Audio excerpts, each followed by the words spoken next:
अस्सलामुअलैकुम। तो हम ओ लेवल कोऑर्डिनेट ज्योमेट्री कर रहे थे, ठीक है, मैथ्स, सही है। सो हमारा एक कॉन्सेप्ट रह गया था। क्या था वो?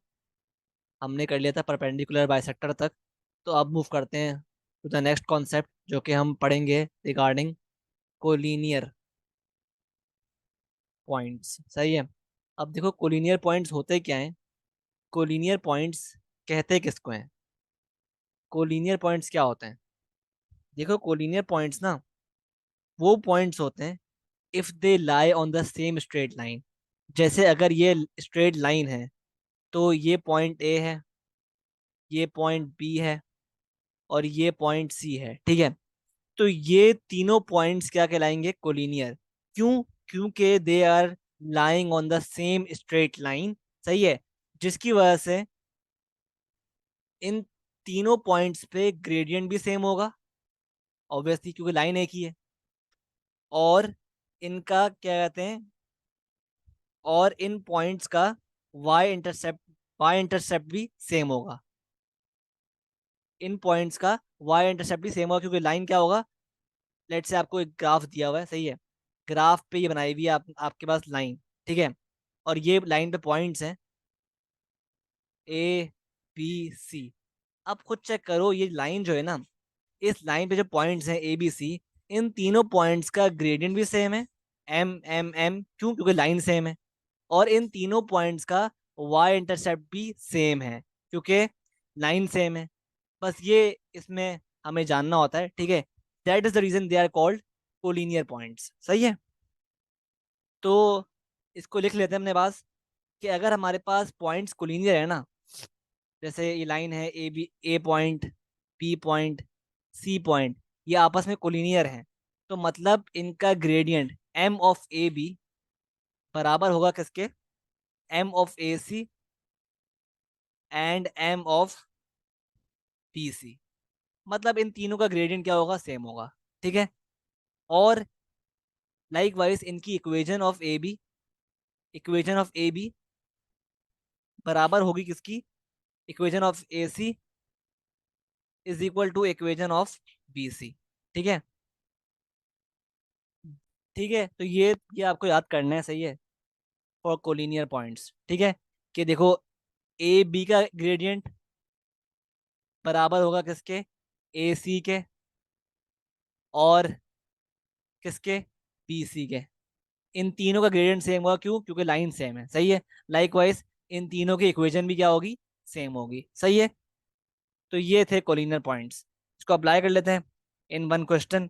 लेट से आपको एक क्वेश्चन दिया हुआ है, एक लाइन दी हुई है आपको, पॉइंट दिया हुआ है ए 2,3, और एक और पॉइंट दिया हुआ है बी 4,7, और एक और पॉइंट दिया हुआ है आपको सी 10,y। और कहा हुआ है कि पॉइंट्स ए बी क्या हैं? ए बी सी कोलिनियर हैं, ठीक है, कोलिनियर हैं। तो तो इस केस में आप फाइंड करो वाई, फाइंड वाई, मतलब ये फाइंड करना है हमें, ठीक है। तो देखो, हमें पता है यार कि अगर ये पॉइंट्स तीनों कोलिनियर हैं तो मतलब एम ऑफ ए बी बराबर होगा किसके? M of B C is equal to M of A C, ठीक है। तो हम इस इक्वेशन को यूज करते हुए we can easily find y. तो हम क्या कर लेंगे? हम एक काम करते हैं, हम पहले निकालते हैं ग्रेडियंट निकालते हैं हम किसका? हम निकालते हैं बी सी का निकालते हैं, और ए बी का निकालते हैं, और इनको आपस में कर देते हैं इक्वेट, ठीक है। तो ए बी का मेरे पास क्या ग्रेडियंट आएगा? ए बी का क्या हो जाएगा ग्रेडियंट मेरे पास? फॉर ए बी हम क्या कर सकते हैं? M of A B is equal to M of B C, ठीक है। तो मेरे पास ए बी क्या था? ए था 2,3, बी था 4,7, और सी था मेरे पास 10,y, ठीक है। So based on this A B का ग्रेडियंट क्या है मेरे पास? y2 - y1, यानी y2 - y1 upon x2 - x1। ये आ गया ए बी का ग्रेडियंट।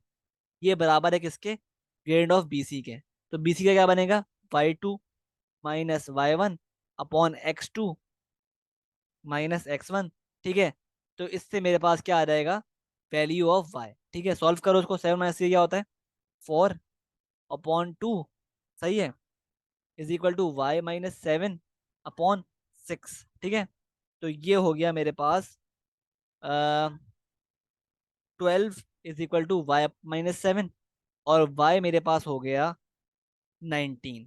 ठीक है, तो y इजीली मेरे पास आ गया। सही है, तो ये था कॉन्सेप्ट ऑफ कोलिनियर पॉइंट्स। सही है, तो इस तरह आप अप्लाई करते हो कोलिनियर पॉइंट्स के कॉन्सेप्ट को ऑन रियल टाइम क्वेश्चंस। सही है।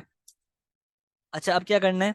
अब देखो कुछ पॉइंट्स है मेरे पास जो आप नोट डाउन कर लो। सही है, जो काम आएंगे आपको इस चैप्टर में बहुत। सही है, वो पॉइंट्स क्या है? वो पॉइंट्स बहुत ही इंपॉर्टेंट है, जो अक्सर ना कहते हैं पास्ट में क्वेश्चंस में काम आते हैं आपको ये पॉइंट्स। सही है, वाइल सॉल्विंग दोस क्वेश्चंस। तो पॉइंट क्या है भाई? कुछ फिगर्स है मेरे पास। नंबर 1 पॉइंट क्या है? The diagonals the diagonals of the following figures of the following figures intersect at mid points। ठीक है, एट मिड पॉइंट्स। 4 फिगर्स ऐसे हैं हमारे पास जिनके डायगनल्स ना मिड पॉइंट पर इंटरसेक्ट करते हैं। कौन कौन से? स्क्वायर, रेक्टेंगल और रोम्बस, और डी क्या है? पैरेललोग्राम। ये 4 फिगर्स ऐसे हैं कि इनके डायगनल्स ना, लेट्स से अगर रेक्टेंगल है मेरे पास, तो इनके डायगनल्स ना इंटरसेक्ट करते हैं एट मिड पॉइंट। मतलब ये जो पॉइंट है ना, ये इनका मिड पॉइंट होता है। सही है, लेट्स से अगर मेरे पास ये पूरी लेंथ क्या है डायगोनल की, 10 है, तो ये हिस्सा मेरे पास 5 होगा, और इतना हिस्सा क्या होगा? ये भी क्या होगा? 5। सही है, क्यों? क्योंकि diagonals intersect at mid point, ये इसका मतलब है। सही है, तो ये 4 फिगर्स आप याद कर लो, इनके डायगोनल्स मिड पॉइंट पर ही करते हैं इंटरसेक्ट। सही है, आगे मूव करते हैं। सही है, पॉइंट नंबर 2 है कि diagonals of following figures intersect at right angles। ठीक है, ये कुछ मेरे पास 3 फिगर्स ऐसे हैं जिनके डायगनल्स हमेशा हमेशा राइट एंगल पर इंटरसेक्ट करते हैं। कौन सा? स्क्वायर, रोम्बस हो गया, और थर्ड है काइट। ठीक है, क्या मतलब है इसका? लेट से अगर स्क्वायर बनाता हूं मैं, स्क्वायर, ये स्क्वायर है। ठीक है, और ये इसका एक डायगनल, ये रहा एक और डायगनल। तो इसके मेरे पास जो वो है ना डायगनल्स के पॉइंट ऑफ इंटरसेक्शन, वो हमेशा क्या होगा? Right angle. सही है, ये इसका मतलब है। ठीक है, in case of square, rhombus और काइट। ठीक है, तो ये समझना है आपको। लेट्स से मेरे पास काइट है, ये काइट है, तो काइट में भी ये सीन है। सही है, ये डायगनल ये रहा, डायगनल जहाँ इंटरसेक्ट करेंगे ना वहां बनेगा राइट एंगल। सही है, तो ये इसकी प्रॉपर्टीज हैं इन फिगर्स की। सही है। अच्छा, नंबर 3 पे बात करें। नंबर 3 पे अगर हम चेक करें, the diagonals the diagonals of the following figures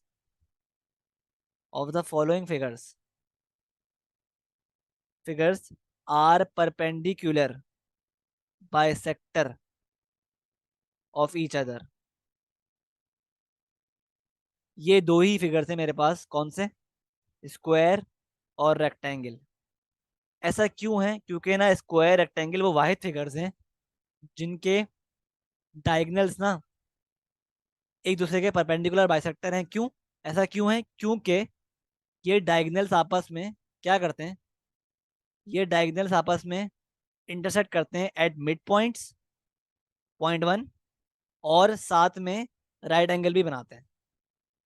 यही वजह है कि ये डायगोनल्स ना आपस में एक दूसरे के परपेंडिकुलर बाइसेक्टर हैं। जभी क्यों? क्योंकि ये मिड पॉइंट पे करते हैं इंटरसेक्ट, और secondly they make right angles while intersecting. सही है, ये रीजन है कि ये आपस में क्या कहलाते हैं? Perpendicular bisector. सही है, स्क्वायर और रेक्टेंगल, सॉरी स्क्वायर रेक्टेंगल नहीं, स्क्वायर और रेक्टेंगल नहीं, स्क्वायर और, गलती कर दी मैंने, स्क्वायर और रोम्बस, सॉरी रेक्टेंगल नहीं रोम्बस, स्क्वायर और रोम्बस, रेक्टेंगल की बात नहीं कर रहा, रोम्बस। स्क्वायर और रोम्बस जो होते हैं, ये इनके डायगोनल्स एक दूसरे के क्या होते हैं, परपेंडिकुलर बाइसेक्टर। सही है, तो ये सीन है इसमें। सही है। और एक और चीज, एक और जो पॉइंट है अलग से नोट करना है आपको, कि जो काइट होता है ना, काइट, काइट बनता है इस तरह। तो काइट में ये सीन है कि काइट का जो लॉन्गर वो है ना, लॉन्गर डायगोनल, जो ये डायगोनल है लॉन्गर वाला, ये बेसिकली क्या होता है, ये इस शॉर्टर डायगोनल को मिड पॉइंट पे भी करता है इंटरसेक्ट, और राइट एंगल पे भी करता है। तो इससे हमें पता चला कि ये जो लॉन्गर डायगोनल है ना, ये बेसिकली परपेंडिकुलर बाइसेक्टर है ऑफ द शॉर्टर डायगोनल। सही है। तो basically longer diagonal in kite is the perpendicular bisector of the shorter diagonal. ठीक है। क्यों? क्योंकि लॉन्गर डायगोनल शॉर्टर डायगोनल को राइट एंगल पर करता है इंटरसेक्ट, और साथ में मिड पॉइंट पर भी करता है। ये रीजन है। सही है। तो इसलिए हम बोलेंगे कि longer diagonal of the kite is the perpendicular bisector of the shorter diagonal. सही है। तो ये भी याद कर लो। सही है। तो ये सीन है। ठीक है, ये बहुत ही इंपॉर्टेंट प्रॉपर्टीज हैं, बहुत काम आएंगी आपके। सही है, while solving the past papers. सही है। तो आगे मूव करते हैं, ये कुछ पॉइंट्स थे। अच्छा, अब क्या करना है?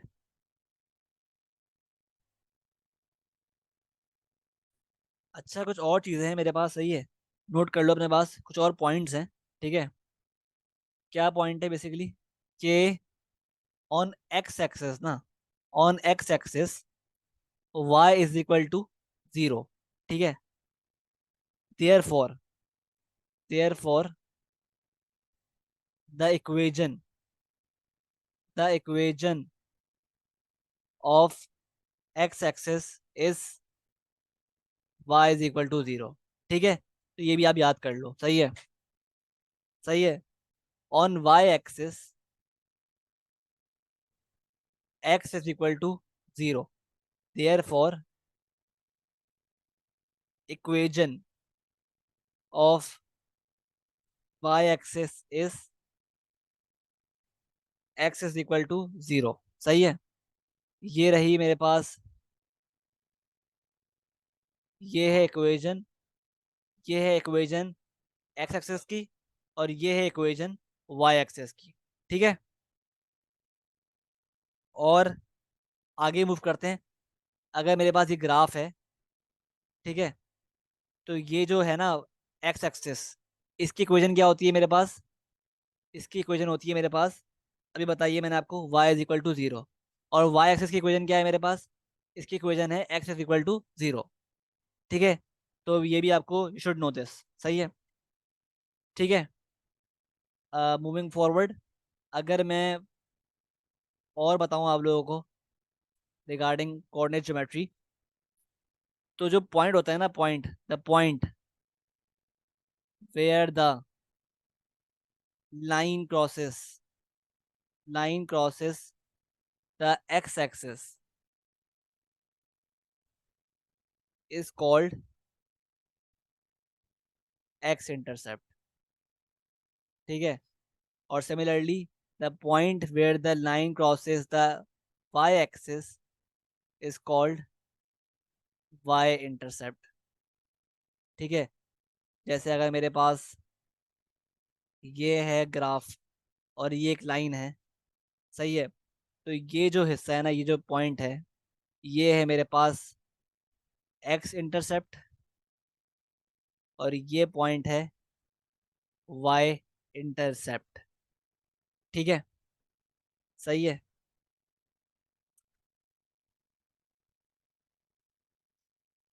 और दूसरी बात क्या है, पॉइंट, दूसरा पॉइंट क्या है मेरे पास, कि अगर आपको एक ग्राफ दिया हो और एक लाइन दी हुई हो, लाइन आपको दी हुई हो कुछ इस तरह,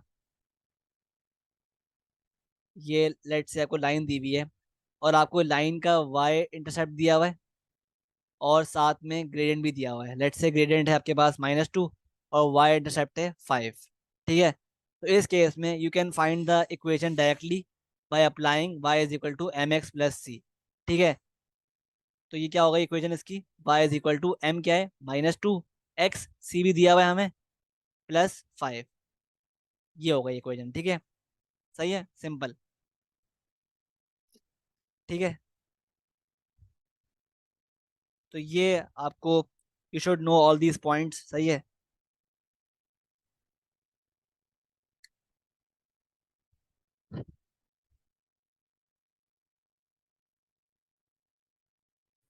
अच्छा, कभी एक और पॉइंट है, बड़ा ही इंपॉर्टेंट पॉइंट है, कि अगर आपको कभी भी क्वेश्चन में प्रूफ करना हो ना कि लाइंस परपेंडिकुलर हैं, तो आप अप्लाई करोगे ये equation to prove that the two lines are perpendicular. क्या है इक्वेशन वो, m1 is equal to, sorry, m1 × m2 is equal to -1। ठीक है, ये इक्वेशन अप्लाई करोगे to find, to show, to prove के ये लाइंस क्या है, आपस में परपेंडिकुलर है। ठीक है, सही है। लेट से अगर अगर मेरे पास ये दो लाइंस हैं जो कि आपस में परपेंडिकुलर हैं, हमें शो करने के परपेंडिकुलर हैं, सही है, और हमें एक लाइन का दिया हुआ है, एक लाइन का ग्रेडियंट दिया हुआ है, क्या दिया हुआ है, 7/8 लेट से। तो मैं क्या करूंगा, to prove that these two lines are perpendicular, मैं अप्लाई कर दूंगा ये formula, m1 × m2 is equal to -1। m1 क्या दिया हुआ है, इसको आप ले लो m1, और इस लाइन का क्या है ग्रेडियंट, m2। ठीक है, तो m1 दिया हुआ है 7/8 into m2 is equal to -1। ठीक है, इसको सॉल्व करो तो क्या आएगा आपके पास। ठीक है, क्या आएगा, नहीं नहीं, बल्कि ऐसा नहीं करना। अगर प्रूफ करना हो ना कि दो लाइंस आपके पास वो हैं परपेंडिकुलर, तो आपको दोनों लाइंस का आपको दिया हुआ होगा ग्रेडियंट। लेट से अगर इसका 7/8 दिया हुआ है और इसका दिया हुआ है आपको -8/7, और कहा हुआ है कि प्रूफ करो, तो आप किस तरह प्रूफ करोगे, कि आप इन दोनों ग्रेडियंट्स को मल्टीप्लाई कर दोगे। सही है, और आंसर क्या आना चाहिए, -1। सही है, तो m1 क्या हो गया, 7/8 इंटू m2 क्या हो गया, -8/7। तो क्या आंसर आ रहा है इसका, कैंसिल कैंसिल, तो आपके पास आंसर क्या आ रहा है, -1। थस प्रूव हो गया कि ये दो लाइंस क्या है आपस में परपेंडिकुलर। सही है, इस तरह आप प्रूफ करते हो। ठीक है, इस तरह आप प्रूफ करते हो थ्रू दिस इक्वेशन कि लाइंस परपेंडिकुलर हैं या नहीं। सही है। ठीक है, तो that's it from O levels maths coordinate geometry. ठीक है, इसके साथ ही आपका चैप्टर खत्म होता है। अब वक्त है क्वेश्चंस करने का। सही है, it's time to do questions. सही है, लेट से आपको एक क्वेश्चन दिया हुआ है, एक क्वेश्चन दिया हुआ है कि in the diagram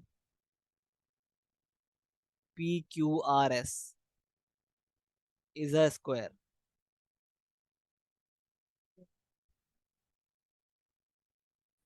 PQRS is a square. ठीक है, ये कहा हुआ है आपसे, और P इज द पॉइंट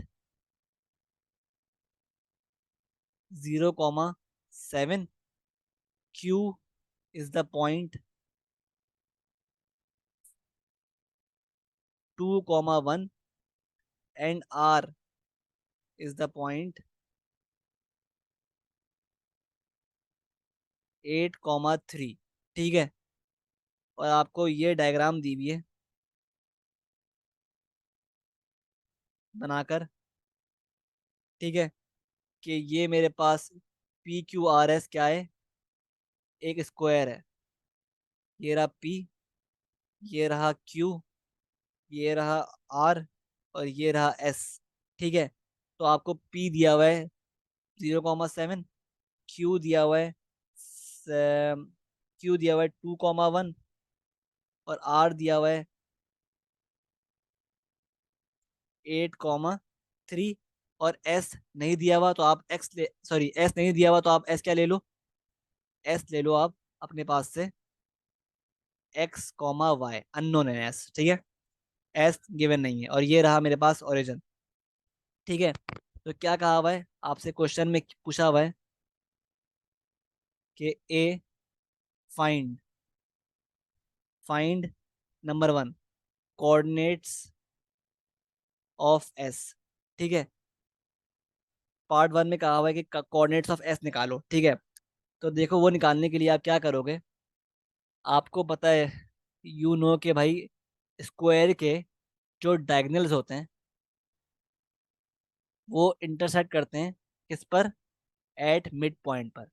तो अगर मैं पी आर को ऑब्जर्व करूं, पी और आर को, तो पी आर का मिड पॉइंट क्या हो गया मेरे पास, ये हो गया। ठीक है, ये रहा mid point of P R, सही है। तो अगर मैं पी आर का मिड पॉइंट फाइंड करूं मिड पॉइंट पी आर का, क्या आएगा मेरे पास, x one y one, x one क्या है, 8 plus y, x one plus x two upon two, और y one plus, sorry y one plus y two upon two.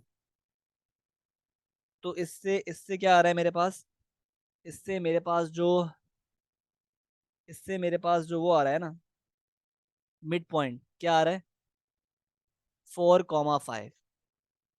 ठीक है, मिड पॉइंट क्या आ रहा है मेरे पास, 4,5। तो आप खुद चेक कर लो, मैंने पी आर के थ्रू मिड पॉइंट निकाल लिया स्क्वायर का, डायगोनल्स का, 4,5। अब मैं क्या करूंगा, अब मैं क्यू एस को ऑब्जर्व करूंगा, क्यू और एस को। अब देखो क्यू और एस का मेरे पास मिड पॉइंट तो है, लेकिन एस के मेरे पास कोऑर्डिनेट्स नहीं है, तो मैं क्या करूंगा, मुझे पता है कि यार अगर मैं इसको ले लूँ एक्स वन और वाई वन, ठीक है, और ये रहा एक्स टू और वाई टू, और ये रहा मिड पॉइंट, सही है।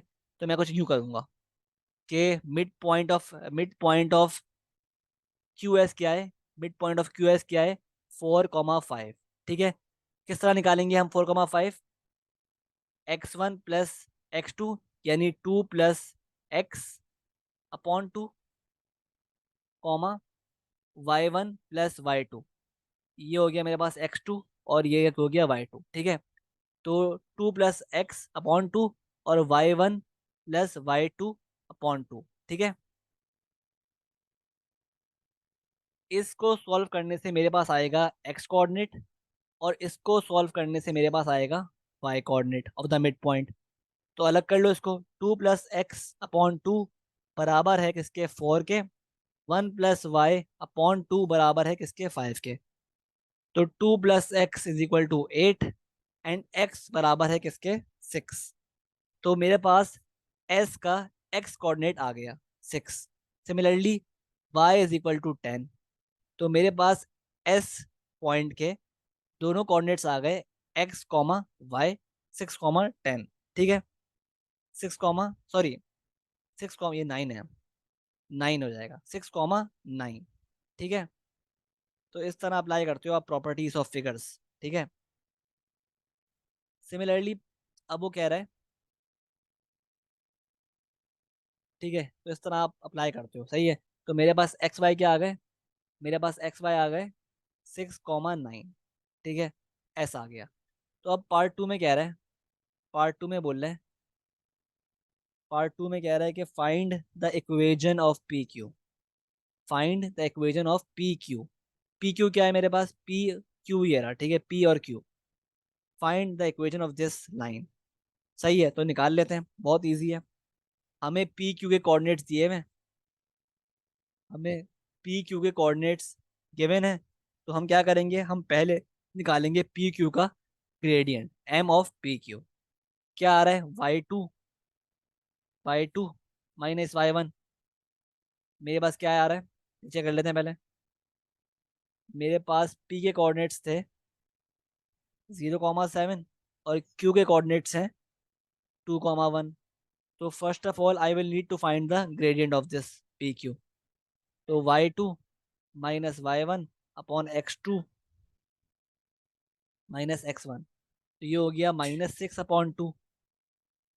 तो ये हो गया मेरे पास -3। ये आ गया coordinate, sorry, gradient of P Q. अब मेरे पास ग्रेडियंट भी आ गया और पॉइंट्स तो दिए हुए मेरे पास। तो मैं किसी भी एक पॉइंट को और ग्रेडियंट को यूज करते हुए, लेट्स से मैं ले लेता हूँ पॉइंट पी को यूज करते हुए, और साथ में इस ग्रेडियंट को यूज करते हुए, I will find the from the equation by applying y minus y one is equal to m into x minus x one. Y minus y one क्या है, 7। m क्या है, -3। x into, sorry, x minus x one. तो ये हो गया y-7 is equal to -3x। सही है, y+3x इज इक्वल टू 7। ठीक है, मेरे पास इक्वेशन भी आ गई। ठीक है, अब पार्ट थ्री में क्या बोल रहा है? पार्ट थ्री में बोल रहा है वो, पार्ट थ्री में बोल रहा है, पार्ट थ्री में कह रहा है कि find the area of this square. Find the area of this square. सही है, तो देखो, आपको चेक करो, आपके पास स्क्वायर कुछ यूं बना हुआ है।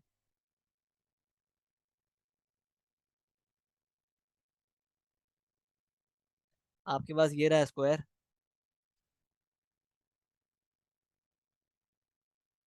ये था P, ये था Q, R और S।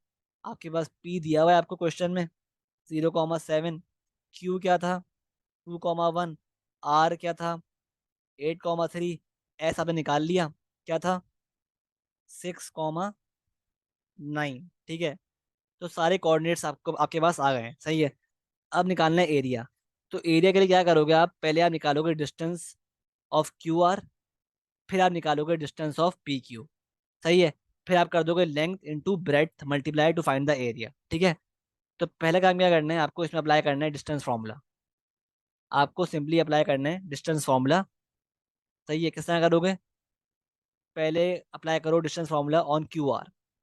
ठीक है, तो ये लेट से मेरे पास x1 है और y1, x2, y2। ठीक है, तो under root x2 minus x1, x2 minus x1 square plus y2 minus y1 square. ठीक है, तो ये हो गया under root 6 square plus 2 square. ये क्या हो गया, अंडर रूट 36 प्लस 4, तो ये हो गया अंडर रूट 40। तो लेंथ मेरे पास आ गई क्या, अंडर रूट 40। क्योंकि ये स्क्वायर है तो इसकी लेंथ और ब्रेड्थ सेम होती हैं, तो मतलब बी भी क्या है, अंडर रूट 40। तो टू फाइंड द एरिया हम क्या करते हैं, हम स्क्वायर में क्या करते हैं, साइड को साइड से मल्टीप्लाई कर देते हैं। तो under root 40 into under root 40 is equal to 40। तो ये 40 मेरे पास क्या है, स्क्वायर का एरिया। सही है, तो इस तरह अप्लाई करते हो कोऑर्डिनेट ज्योमेट्री ऑन फिगर्स। सही है, इस टाइप के क्वेश्चन आते हैं पास्ट पेपर्स में। ठीक है, सिमिलरली अगर मैं बात करूं एक और क्वेश्चन की, तो मेरे पास लेट्स से अगर ये ट्रेपीजियम है, कुछ यूं बना हुआ है। ठीक है, ट्रेपीजियम। सही है, और आपको ये मार्क भी किया हुआ है, ये पॉइंट डी है और ये पॉइंट सी है। कोऑर्डिनेट्स ऑफ सी गिवन है 12,0, और कोऑर्डिनेट्स ऑफ बी भी गिवन है 8,4, और कोऑर्डिनेट्स ऑफ ए भी गिवन है, जो कि क्या आ रहे हैं, -2,4। ठीक है, और डी के हमें अननोन है कोऑर्डिनेट्स, तो आप कर लो अपने पास से x, y। ठीक है, और क्या कहा हुआ है, और आपको इस इस क्या कहते हैं, और आपको इस ट्रेपीजियम के अंदर से एक वो बनाया हुआ है, एक क्या बनाया हुआ है, एक बनाया हुआ है, एक ग्राफ बना हुआ है कुछ इस तरह। ये रहा आपका ग्राफ, और ये है x एक्सिस। ठीक है, जो बेस है ट्रेपीजियम की, ठीक है। तो और आपको हाइट भी दी हुई है, हाइट क्या दी हुई है, 4, ठीक है, 4। सही है, सही है। ये इन्फॉर्मेशन आपको दी हुई है। और आपको ये भी कहा हुआ है कि एरिया ऑफ ट्रेपीजियम क्या है, एरिया आपको दिया हुआ है 52 सेंटीमीटर स्क्वायर। सही है। तो कह रहा है simply find the coordinates of, find D, coordinates of D निकालने हैं। सही है, ये है मेरे पास अननोन। सही है, और यही निकालना है मुझे, ठीक है। तो अब क्या करेंगे, अब हम क्या करेंगे, for this we will first find the, we will first find the, हम क्या करेंगे, हम पहले, और आपको ना क्वेश्चन में ये साइड भी गिवन है, ए बी, लेंथ गिवन है इसकी क्या है, 10 सेंटीमीटर, ठीक है। और आपको एरिया भी गिवन है, सही है। और डी निकालना है, तो आप किस तरह निकालोगे। देखो आपको पता है यार कि एरिया ऑफ ट्रेपीजियम का फॉर्मूला क्या होता है। एरिया ऑफ ट्रेपीजियम का फॉर्मूला होता है half into sum of parallel sides into height. तो इस केस में मेरे पास दो साइड्स हैं पैरेलल आपस में, कौन कौन सी, ए बी है पैरेलल और डी सी है पैरेलल। तो मुझे पहले क्या क्या करना पड़ेगा, मुझे निकालना पड़ेगा डी सी की वैल्यू। सही है, लेट से डी सी को हम ले लेते हैं पी। सही है। तो to find the value of D C हम क्या करेंगे, हम इस फॉर्मूले में वैल्यूज पुट करेंगे। तो एरिया क्या है मेरे पास, 52, half into sum of parallel sides 10 + p into height, height क्या है 4। सही है, हाइट मेरे पास 4 है। तो सॉल्व करो इसको, 2 × 1 = 2, 2 × 2 = 4। सही है। तो ये हो गया मेरे पास 10 + p इंटू 4, सॉरी इंटू 2 बराबर है किसके, 52 के। तो ये हो गया 20 + 2p = 52। सही है। तो मेरे पास p की वैल्यू क्या आ गई, मेरे पास p की वैल्यू आ गई, सॉल्व किया इसको मैंने, 52 - 20 क्या होता है, 52 - 20 क्या होता है, 52 - 20 होता है 32। तो 32/2 क्या होगा, p की वैल्यू आ गई मेरे पास 16। मतलब पूरा p मेरे पास क्या है, 16 है। अब आप खुद चेक करो, मेरे पास जो p है ना, ये जो लाइन है डी सी, ये है on, it lies on the x axis. सही है। तो इसका मतलब क्या हुआ कि y कोऑर्डिनेट की वैल्यू तो वैसी क्या हो गई, 0 हो गई, क्योंकि एक्स एक्सेस पर y कोऑर्डिनेट क्या होता है, 0। On x axis y coordinate क्या होता है, 0। तो हमें निकालना क्या है, बेसिकली हमें निकालना है ये x की वैल्यू। सही है, सही है। तो हम क्या करेंगे, हमें पता है भाई पूरा डीसी क्या है, 16। तो और मेरे पास जो ओ सी है, यानी ओरिजिन से लेकर सी तक, उसकी वैल्यू क्या है, 12। और पूरा क्या है, 16। तो मतलब ओ डी क्या है, ओ डी क्या होगा, 4। ओ डी मेरे पास क्या आ गया, 4। और 4 भी कौन सा, माइनस, और क्योंकि डी है इस तरफ है, 0 के इस तरफ है, तो ये -4 है। तो मतलब एक्स की वैल्यू क्या हो गई, -4। सही है। क्यों, क्योंकि देखो डीसी क्या था, इसमें क्या था बेसिकली, मेरे पास जो डीसी था ना, डीसी डीसी था पूरा 16, और ये था ओरिजिन। और डीसी में से ओसी जो है मेरे पास 12 था, ठीक है। तो ओडी क्या हुआ, कितना बचा, ओडी मेरे पास ऑटोमेटिकली क्या हो गया, 4। तो डी की वैल्यू क्या हो गई, एक्स कोऑर्डिनेट क्या हो गया, -4, 0। थस मेरे पास डी के कोऑर्डिनेट्स क्या आ गए, डी के कोऑर्डिनेट्स मेरे पास आ गए -4, 0। ठीक है। तो इस तरह आप करते हो सॉल्व कोऑर्डिनेट ज्योमेट्री के पास्ट पेपर क्वेश्चंस। सही है। तो आई होप आपको क्लियर है। सही है। विद दिस हमारा चैप्टर खत्म हो गया है। सही है, ओ लेवल कोऑर्डिनेट ज्योमेट्री। सही है। तो इंशाल्लाह मिलते हैं नेक्स्ट वीडियोस में, तब तक के लिए अल्लाह हाफिज़।